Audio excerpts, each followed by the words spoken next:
සාමාන්‍ය පෙළ ගණිතය විෂයට හොඳ රිසල්ට් එකක් දාන්න බලාපොරොත්තු වෙමින් ඉන්න ඔයාට මම කැට තියලා කියනවා මේ විනාඩි කිහිපය ඔයාගේ සාමාන්‍ය පෙළ ගණිතය විෂයට රිසල්ට් එක වෙනස් කරන්න අනිවාර්යයෙන්ම හෙල්ප් එකක් වෙනවා කියලා. ඉතින් ආදරෙන් ඉල්ලනවා මේ විනාඩි කිහිපය ස්කිප් කරන්න නැතුව ඉවර වෙනකම්ම බලන්න. ඔයාට ඔයාගේ රිසල්ට් එක වෙනස් කරගන්න මේ වීඩියෝ එක අනිවාර්යයෙන්ම උදව්වක් වෙයි. හරි. අපි මේ කතාව මේ විදිහට පටන් ගමු. මම සාමාන්‍ය පෙළ ගණිතයට ඒකක් ගත්තා. හැබැයි මුල ඉඳලම ගණිතයට හොඳ ලකුණක් තිබුණ කෙනෙක් නෙවෙයි මම. එතකොට මට ගණිතයට ඒකක් ගන්න උවමනාවක් තිබුණා.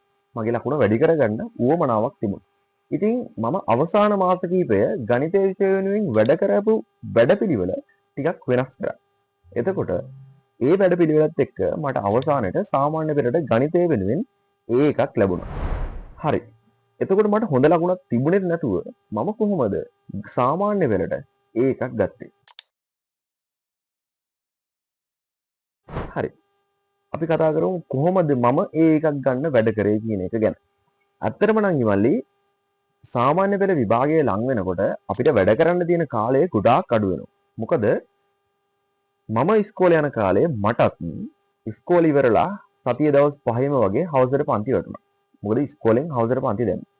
ඒත් එකම සෙන්සුරාදා ඉරිදටත් මමත් ටියුෂන් ක්ලාස් ගියා. ඉතින් ඒ සර්ලත් සමහර දවස්වලට සමහර වෙලාවට ඒගොල්ලෝගේ වෙලාව පොඩ්ඩක් වැඩි කරා. එතකොට ඇත්තටම අපි සාමාන්‍ය පෙළ විභාගයේ ලං වෙද්දී අපිට වැඩ කරන්න තියෙන කාලය ගොඩක් අඩු වෙනවා. ඉතින් මේකත් එක්ක මම තේරුම් ගත්ත දෙයක් තමයි විභාගයේ ලං වෙද්දී මට ආපහු විෂයක් මුල ඉඳලා පාඩම් කරගෙන විශේෂයෙන්ම ගණිතය මුල ඉඳලා පාඩම් කරගෙන එක පාඩමක් වෙනුවෙන් ලොකු කාලයක් වැය කරලා හැම ගාණක්ම වගේ හදලා මට මේක කරගෙන යන්න බෑ. මොකද මට තියෙන වෙලාව අඩුයි.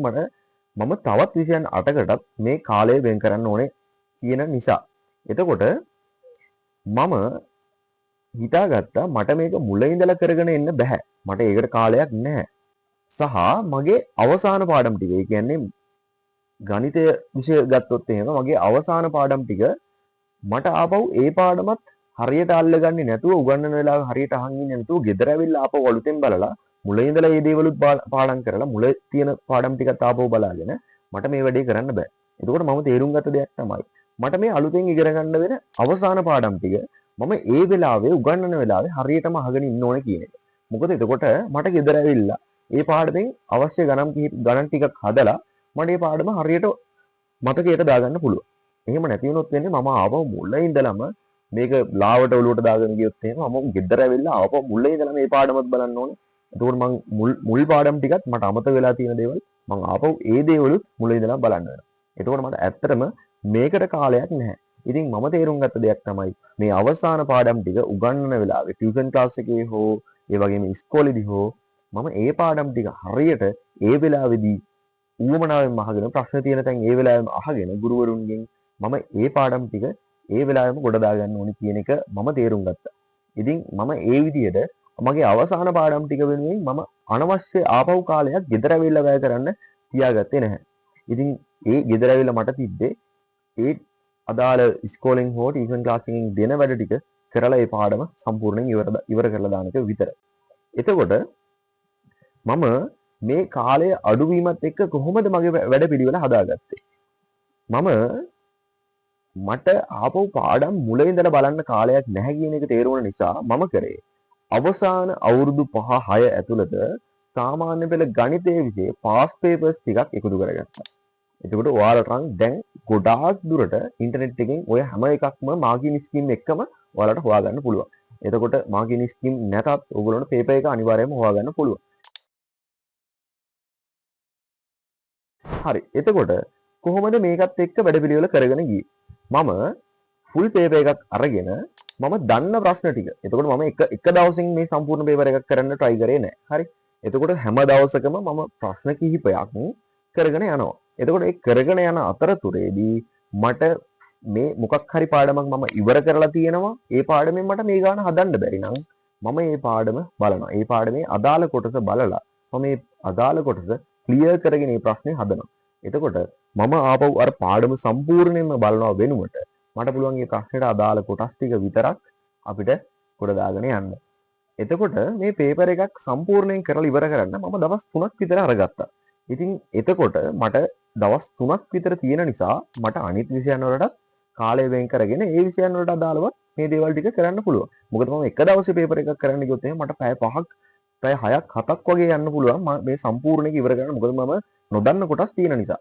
ඉතින් මම දවස් 3ක් විතර අරගෙන තමයි සම්පූර්ණ එක පේපර් එකක් ඉවර කරේ. මොකද මට අලුතෙන් ඒ කියන්නේ අවසාන පාඩම් ටික ඉවර වෙලත් නැති නිසා මට මේ පේපර් එක ඇත්තටම සම්පූර්ණයෙන්ම ඉවර කරන්නත් බැහැ.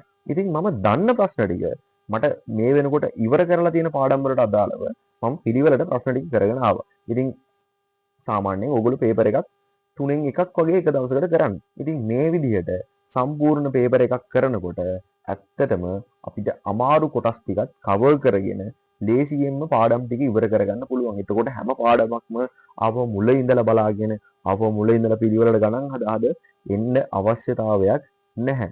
මේ අවසානට හම්බෙන පාඩම් ටික අපේ ඉස්කෝලේ අවසානට නැත්නම් අපේ තුන්වෙනි වාරයට අදාළ අවසාන පාඩම් ටික ඉවර වෙන්නේ අන්තිමට වගේ. එතකොට ඒවට මට විශේෂ කාලයක් වෙන් කරන්න අවස්ථාවක් නැහැ. ඉතින් මම මේකත් කරේ දැන් මම පේපර් එකක් කරනකොට මට කරලා නැති පාඩම් ටිකට අදාළ ප්‍රශ්න ටික ඉතුරු වෙනවා. එතකොට ඒවා මට කරන්න විදියක් නැහැ. මොකද මම ඒවා ඉගෙන ගන්න නැති නිසා. ඉතින් ඒවට අදාළව එක දවසක ඉස්කෝලේ අපි හිතමු එක පාඩමක් ඉවර වෙනවා අලුත් පාඩමක්. හරි. එතකොට ඒ පාඩමට අදාළව අර මම ඉවර කරපු පේපර් එකක් අරගෙන කරලා නැති ප්‍රශ්නයක් ඒ පාඩමට අදාළ ප්‍රශ්නය මම කරනවා. අපි හිතමු සම්භාවිතාවේ ගානක් තියෙනවා කියලා.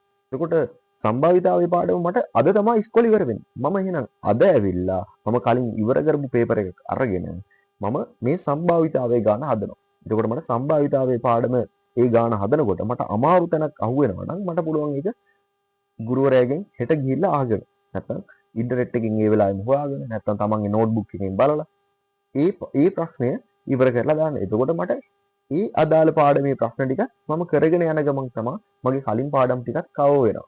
ඉතින් ඒ විදිහට තමයි මම මගේ වැඩපිළිවෙල හදාගෙන ගියේ. ඉතින් මම ලකුණු 65කවත් හිටපු නැති මම ඒ පේපර්ස් කරලා පාස් පේපර්ස්. ඒ කියන්නේ ඇත්තටම Tamanට O level වලදී හම්බෙන මට්ටමේම ගණන් තමයි මම මේ හදාගෙන ආවේ. ඉතින් මේම හදාගෙන යනකොට ටික මම පේපර්ස් 5ක් 6ක් කරලා ඉවර වෙනකොට මගේ මට්ටම මම දන්නේම නැතුව ටික වැඩි වෙනවා.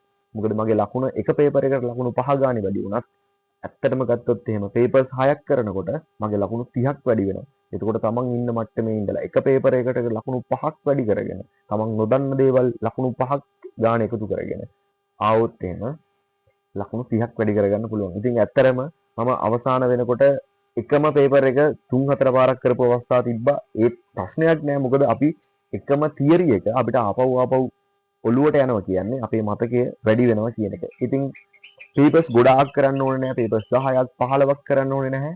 ඕගොල්ලෝ එක පේපර් එකක් දවස් 3ක් විතර අරගෙන හිමීට කරන්න ඕගොල්ලෝ. ඉතින් නොදන්න ටික නෝට් එකෙන් බලන්න.